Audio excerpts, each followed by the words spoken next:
Lancer les consultations dans un environnement politique tendu, non. Parce que si vous voyez bien, on a fonctionné dans presque un rythme de semestre. Quand je suis arrivé, quand on a fait la remise et reprise, on a commencé à recevoir, on a organisé des audiences où nous avons reçu toutes les couches. Ça, c'était au début. Et nous avions même reçu également les chevaliers de la plume. Et bon, il y en a aussi qui parlent, les membres de la presse. On les a reçus. Et au début de l'année, en janvier, nous avons fait le même exercice. Et maintenant, nous sommes au début du 3e semestre. On fait le même exercice. Et d'ailleurs, lors de consultations, la demande, parmi les demandes, il a été dit, c'était trop long. Il fallait écourter. Et j'ai dit non, alors là, dans ces cas, nous tiendrons ce genre de consultation ou d'échange chaque trimestre. Donc, ce n'est pas ça. Nous sommes dans la vision du chef de l'État et nous sommes derrière le chef de l'État. Le chef de l'État veut la stabilité et le gouverneur Machabili travaille pour la stabilité afin de faire du Kasaï oriental une province émergente et les autres gouverneurs et les autres provinces, les autres assemblées, les autres gouverneurs travaillant tous. Nous tous en travaillant dans cet esprit, nous ferons du Congo le pays émergent tant souhaité par le chef de l'État. Donc ce n'est pas ça. Donc comme je vous ai dit, vous verrez que c'est chaque semestre, début de semestre nous en parlons, début de semestre nous en parlons. Donc au début c'était des audiences et après ça a été un exercice qu'on a fait et puis on vous a appelé, on a tenu une conférence de presse en janvier et aujourd'hui on a fait la même chose encore au mois de juillet. Pour ce qui est de l'IGF, j'aimerais bien préciser certaines choses. Le problème que nous avons à l'IGF, ce n'est pas le problème de contrôle, c'est le problème de qualité, de compétences et le problème d'immixtion ou de cogestion. C'est ça le problème que nous avons. Il y a un avis du Conseil d'État qui détermine le pouvoir ou bien les attributions de l'IGF et qui interdit la cogestion ou l'immixtion dans la gestion. C'est moi qui ai appelé l'IGF. C'est moi qui ai appelé l'IGF. Je les ai écrits pour qu'ils viennent afin de m'aider à faire un encadrement et après à nous faire des recommandations. Nous allons appliquer et au fur et à mesure dans un esprit d'amélioration continue, comme c'est le cas dans des organisations de nos jours. On vient, on fait des recommandations, nous améliorons, nous appelons encore, on va évaluer et ainsi de suite. Et c'est normal. Mais seulement quand ils sont venus, il y a eu la décision. Oui, il y a la décision qui a été prise par les inspecteurs qui sont venus de gérer les comptes de la province, en d'autres termes de gérer les comptes de l'État, alors qu'il y a un problème de qualité et de compétences. J'ai eu appelé l'inspecteur général chef de service pour lui dire que non, je suis étonné de voir ce genre de comportement. Il me dira que non, voilà, il va voir ça, ainsi de suite, mais les temps passés. La province a fait une mise au point quant à ça, que cela n'était pas normal. Parce que la loi donne les attributions à chaque institution et aussi à chaque mandataire ou locataire du poste en question. Alors, compte tenu du fait que nous constations qu'il y avait ces problèmes, ainsi de suite, nous devrions chercher à ce que nous trouvions un compromis par rapport à ce que nous entendons tous par encadrement, contrôle, ceci, cela. Non, parce qu'il y a des attributions et la loi est claire là-dessus. Il y a eu la mission, la mission, lettre d'émission, d'émission, tout ça c'est la mission, parce qu'à la fin c'est en charge du trésor, il y a ce qui est attendu, ce qui doit être donné, et tout dépend maintenant de qui on envoie et tout, de la Cour des comptes. Mais il n'y a pas que ça. Pas ça, c'était les débuts. Mais quand nous avons constaté que avec l'IGF, nous avions des problèmes, nous avions saisi la Cour des comptes. Donc, en dehors de cette lettre-là, nous avons saisi la Cour des comptes. Et suivant la loi sur la Cour des comptes, le parquet général après la Cour des comptes fait le rôle des ministères publics. Nous avons écrit au procureur général après la Cour des comptes. Il est venu ici, il a tenu même un point de presse, et je pense que la majorité parmi vous était là. Il a expliqué un certain nombre de choses. Et il a écrit à l'IGF pour lui demander, c'est lui qui a demandé à l'IGF d'arrêter cette mesure, mais également, lui, il a dit non, voilà par rapport au compte Solidarité et Agripel, que l'IGF lui transfère les dossiers. Donc, à la Cour des comptes, il n'y a pas que cette mission. Cette mission, c'est le début. Pas ça a commencé, la lettre, c'est au 26 avril que la lettre a été émise. Mais nous, dans la suite, nous avons écrit et nous avons saisi aussi la Cour des comptes. C'est toujours dans la même continuité. Alors, c'est vrai, le premier président de la Cour des comptes a parlé que de la mission. Mais maintenant, qu'est-ce que nous disons de cette saisie du parquet par la province? C'est un problème. Et aussi, l'IGF, dans la loi sur la Cour des comptes, je pense, un article, ça doit être 37, je crois, l'IGF est parmi les services que le parquet de la Cour des comptes peut requérir. Un peu comme les faits, tout le parquet ministère public qui peut requérir, la police judiciaire qui peut requérir. Alors, nous avons maintenant déjà saisi le parquet général près la Cour des comptes. Alors, par rapport à ça, je ne sais pas, mais sinon, nous avons reçu la lettre du premier président avec ce qui s'est passé, ce qu'il a dit dedans. Nous allons aussi lui répondre, nous allons lui répondre, lui montrer aussi que nous ne sommes pas que dans cette lettre d'émission. Il y a d'autres lettres parce qu'il était aussi en copie de ces autres lettres qui étaient échangées. Et maintenant, c'est quoi le comportement à tenir par rapport à ça? L'IGF aussi, il y a un problème que j'ai eu avec eux, c'est les inspecteurs en mission. Le chef de mission est venu dans mon bureau, il a haussé le ton, il a commencé à crier sur des gens. Je lui ai demandé de baisser le ton et de parler. Il ne voulait pas entendre. Il élevait le ton, il parlait à haute voix, criait sur des gens et sur mes collaborateurs. Malgré mes rappels, au calme, il n'a pas voulu obtempérer. Je l'ai sorti de mon bureau. J'ai demandé qu'il sorte de mon bureau. En sortant, dans le hall, vous connaissez bien le bureau, il y a des marches. Il a vociféré des histoires et tout ça. La police l'a conduit et il est parti. Mais je suis étonné de voir que dans la lettre qui circule dans les réseaux de l'IGF, on dit que non, voilà, la police aurait séquestré parce que moi je dois prendre soin de lui. Je me suis posé une question. Il présente les civilités chez moi, il se comporte comme ça. On est où là? C'est un problème. Et ça aussi, j'en ai parlé avec l'inspecteur général chef de service pour lui dire mon indignation par rapport à ce comportement. Il me dira, ok, ça va. En tant que responsable, quand il y a ce genre de problème, nous devons parler ensemble, voir comment nous pouvons continuer, ainsi de suite. Et l'agent, on va l'interpeller. Mais je suis étonné de voir que quelque chose qui était déjà discuté avec lui, et nous étions maintenant dans la phase où nous devrions échanger, ça ressort encore dans la lettre. Ça pose un problème. Et cela a provoqué la crise de confiance. Parce que nous ne savons pas comment nous avançons. Nous recevons, nous lui accordons, il se met à travailler, il commence à publier, mais aussi la province saisit le chef de l'État. Et nous le saisissons en tant que garant du bon fonctionnement des institutions dans ces dossiers avec l'IGF. Parce que l'effet de saisir de comptes, ce n'était pas normal. Et les troubles sociaux, même le procureur l'a relevé. Et nous sommes tous en Bujimaï. C'est vrai que la province a des problèmes de mobilisation des recettes. Nous avions déjà envoyé un ordre de paiement pour que les salaires de la DGRK, on n'a pas payé. Les agents entendus, on n'a pas payé. Il y a eu des mouvements là-bas. Il y a eu des mouvements. Et puis, c'est le compte de l'État. Il y a eu tellement de choses dans ça que quand la province parle, la province est sur ces aspects-là.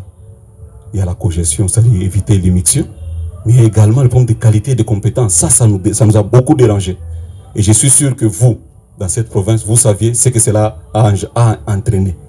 Il y avait des gens qui commençaient même à douter de payer les impôts, je pense. Vous avez suivi. Vous êtes vous êtes de la presse. On a dû faire encore une autre campagne pour expliquer aux gens que non, voilà, malgré que c'est la sortie qui est refusée, mais pas l'entrée. Mais les gens, pour eux, non, le gouverneur, il a fait ceci, il a fait cela, non. C'était pas normal. Donc, jusque-là, sur réquisition du procureur général, nous sommes en attente, au fait, de la suite à cette saisie du procureur général pour la Cour des comptes, suivant l'article 17 qui dit qu'il y a le parquet général pour la Cour des comptes et le ministère public. Alors, à moins que je ne sais, et c'est ça, en fait, le problème que nous avons. Comme je le disais, l'accompagnement, l'encadrement, le contrôle, on vient, on fait des recommandations, on part, et puis après on vient voir qu'est-ce qui a été mis en place, comment ça a été fait, et voilà.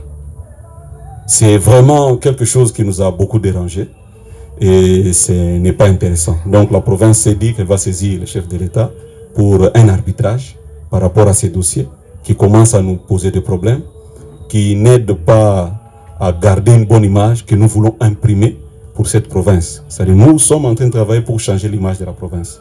Et nous aimerions vraiment aller de l'avant. Je les ai appelés. C'est pour dire que je savais ce que je voulais et je voulais qu'ils viennent, qu'ils fassent un encadrement. Après, ils nous font des recommandations. Comme ça s'est fait, nous mettons à appliquer, ainsi de suite. Nous allons travailler. Mais quand j'ai vu ce qui est en train de se passer, là, comprenez que ça m'a beaucoup dérangé. Et même aussi, la province a été aussi dérangée. Donc, ça nous a dérangé. Et ça a provoqué une crise de confiance. Ça a provoqué une crise de confiance. C'est comme ça que la province saisit le garant de bon fonctionnement des institutions pour que l'on puisse faire un arbitrage en fait de nous permettre d'avancer beaucoup plus calme et aisément. Par rapport à l'UDPS Mbujimayi qui n'est pas venu, j'ai appelé l'UDPS, je pense que certains parmi vous étaient là. Il y avait des membres de la fédération de Mbujimayi, certains des présidiums, des secrétaires fédéraux qui étaient présents. On a eu la fédération rurale de l'UDPS qui, elle, était représentée par son président et les autres membres de la fédération. Et aussi, j'aimerais qu'on note qu'une invitation n'est pas un mandat d'amener. Donc, voilà. Nous avons parlé et même à la fin, il y a certains parmi vous qui ont posé des questions. Et l'UDPS a répondu à ça. Nous travaillons pour le développement de notre province. Alors, en termes de... je puis brosser quelques résolutions. Je vous en ai déjà parlé. Pas trop d'espacement pour ce genre de consultations et d'échanges avec les différentes couches de la population. Et aussi au gouverneur de continuer sans à inspecter et suivre les travaux du chef de l'État. Parce que lui, il est le représentant du chef de l'État et c'est normal qu'il le suive. Et les travaux qui sont lancés, on nous a encouragé à continuer sur la même veine. On nous a dit non, voilà, il y a des crédits transférés, il y a des garanties que vous pouvez avoir par-ci, par-là. Il y a également des montages avec les promoteurs immobiliers, par exemple pour la cité d'Itekemena, de continuer ça. Mais aussi pour les 5 communes rurales. En tout cas, on nous a beaucoup encouragé de travailler ainsi parce que ça va montrer de l'ambition de la province. C'est-à-dire, ça va montrer que c'est une province qui veut devenir vraiment une province puissante et émergente. C'est pour ça, en dehors de ce qui se fait ici, nous devons faire aussi dans nos territoires, dans nos communes rurales. Ça va donner de l'ambition. Et ça va permettre à ce que nous rêvions grand. Parce que moi, mon objectif, c'est de rêver grand et de travailler pour atteindre ses rêves. Hier, on devait faire peut-être un mois ou combien pour arriver, je ne sais pas moi, à Lubumbashi ou une année. Mais aujourd'hui, nous avons des avions, c'est en une heure que nous y arrivons. C'est parce que des gens ont pensé, des gens ont travaillé et des gens ont rêvé. Et j'appelle la population du Kasaï oriental à cela, à l'ambition, au rêve, mais aussi avoir aussi une dose de réalisme et de ne pas se laisser distraire. Il y a des choses qui arrivent, quand je regarde, je me dis, ça, on veut nous retarder. Ça, on veut nous dérouter. On doit faire très attention. On doit faire très attention. C'est très important. Il a été question de la sécurité aussi, que les services de sécurité puissent travailler, parce qu'il y a l'insécurité qui sévit dans la ville de Mbujimayi, surtout avec les bandits qui des fois font des barrages la nuit et dérangent les paisibles citoyens. Mais il y a également des conflits dans nos entités coutumières qui font qu'il y a de temps à autre des cases qui sont brûlées par des factions de ceux qui se battent soit pour le pouvoir coutumier, soit pour le puits des diamants. On nous a demandé en tout cas d'intensifier encore et d'imaginer et de continuer à soutenir et d'imaginer encore un peu plus pour d'autres secteurs qui sont sujets à conflit. Parce que comme vous le savez, à Katanda, nous avons le FRDC, en tout cas, le FRDC, la police qu'on a mis là-bas, les résultats en tout cas est meilleur. Par rapport à quand nous prenons les statistiques par rapport aux années passées, nous voyons une amélioration. Et aussi, en Mbujimayi, avec le groupe de sécurité mixte qui sont mis en place, il y a aussi des améliorations, mais nous devrons beaucoup plus encore intensifier. Et aussi, les travaux d'embellissement et les travaux d'hygiène et d'assainissement, On nous a demandé en tout cas d'intensifier aussi ces travaux-là et surtout de faire un suivi rapproché. Et ça, c'est le travail à faire avec les entités décentralisées, donc la mairie, la commune et les communes rurales. Nous avons une réunion avec eux, mais dans les prochains jours, nous aurons une réunion encore qui sera axée plus que sur les aspects des assainissements. Il a été aussi dit de suivre les travaux pour la desserte agricole, les routes de desserte agricole, pour les ouvrir, mais également assurer un contrôle pour que les camions ou bien les engins qui vont passer ne soient pas d'un tonnage à détruire la route ou à la rendre impraticable. Il y a des secrétaires nationaux de l'UDPS qui sont sur des mosaïques, il y a des ministres de l'UDPS qui sont sur des mosaïques, il y a des gouverneurs qui sont sur des mosaïques. Donc c'est quelqu'un qui ne comprend pas là où il est, qui a d'autres problèmes que la stratégie électorale. Le secrétaire général l'a dit ici à Mbujima, il l'a dit à Miabi, et je pense qu'il avait aussi dit à Chilenge. Et il a répété encore tout récemment à une question posée dans la Lomami. Et je pense que quand vous serez avec lui, posez-lui la question s'il est toujours là à l'UDPS ou pas, parce que certains semblent ne pas être avec nous et ne pas comprendre les stratégies là où nous sommes en train d'aller. Donc, sur ce point-là, il n'a pas à se faire beaucoup de soucis. Et il ne doit pas te brandir son autre problème en te présentant ce qui n'en est pas, même pas pour la direction politique nationale de l'UDPS. Je considère ça comme une parenthèse que je ne vais pas encore fermer parce que je parle de la division, parce que je vais refermer une fois pour toutes. La division ou bien les factions au sein du parti, nous travaillons pour le rassembler. Et c'est un travail que je faisais avant même d'être gouverneur, avant même d'être candidat gouverneur. À plusieurs reprises, on a travaillé pour rassembler. Et ceux qui font même du bruit aujourd'hui ont bénéficié de nos bons offices. On l'a fait. Et quand j'ai commencé l'année passée, quand j'ai trouvé que c'était compliqué, l'UDPS, c'est un parti politique qui a ses autorités. Nous avons travaillé ensemble, nous avons appelé les différents groupes qui étaient ou bien qui sont en divergence. Nous les avons envoyés auprès de l'autorité qui gère au quotidien le parti, le secrétaire général, pour résoudre ces problèmes-là. Et quand ils sont revenus, quand ça a encore recommencé, j'étais avec le secrétaire général qui m'a dit « Appelle tout le monde, parle avec eux, que toi ne considères pas qu'il y a tel ou tel nom, toi travaille avec l'UDPS. » J'ai fait des réunions avec certains témoins avec qui on était chez le CG et nous avons constaté dans certaines volontés de ne pas travailler ensemble. Nous avons fait rapport et le CG a dit il prend ça sur lui pour voir comment gérer, pour que moi je puisse me concentrer plus sur la conduite des affaires de la province. Donc voilà. Donc vous comprenez que rassembler, on le fait. Et on le fait des fois de façon non connue. Je ferme la porte. La réserve stratégique, je reprends encore ce que j'avais dit au mois de janvier. Notre but n'est pas de faire la concurrence aux commerçants. C'est de gérer la spéculation. Vous verrez avec moi que le mois de mars et le mois d'avril, habituellement, il y a des pics. On n'a pas connu de pics. C'est à ce moment-là que nous utilisons ça pour pouvoir gérer le prix. Parce que moi-même, ou bien la province elle-même travaille pour encourager les agripreneurs, les entrepreneurs agricoles, les fermiers. Alors nous n'allons pas leur faire la concurrence. Non, la réserve stratégique, comme on dit, c'est la réserve stratégique. Nous avons fait une expérience en fin d'année passée, nous l'avons encore répété cette année. C'est pour pouvoir gérer sur la spéculation. Je ne sais pas si on se comprend. C'est à un moment donné, vous vous rappelez, au mois de mars, vous avez dit ce n'est pas dans les médias. Oui, je répète, au mois de mars encore, dans les médias, on a dit Meka, on a dit 8000. Oh, mais le Meka est 8000. Oh. J'ai dit bon, j'ai appelé la division, j'ai dit mais le Meka là c'est 8000 où et qu'est-ce qui se passe exactement? On a suivi, ce n'était pas, le Meka n'était même pas à 8000, ça voulait avoisiner déjà le 5000, on m'a parlé de 8000. Alors on a brandi les entrepôts qu'il y avait avec la réserve stratégique, les gens ont baissé.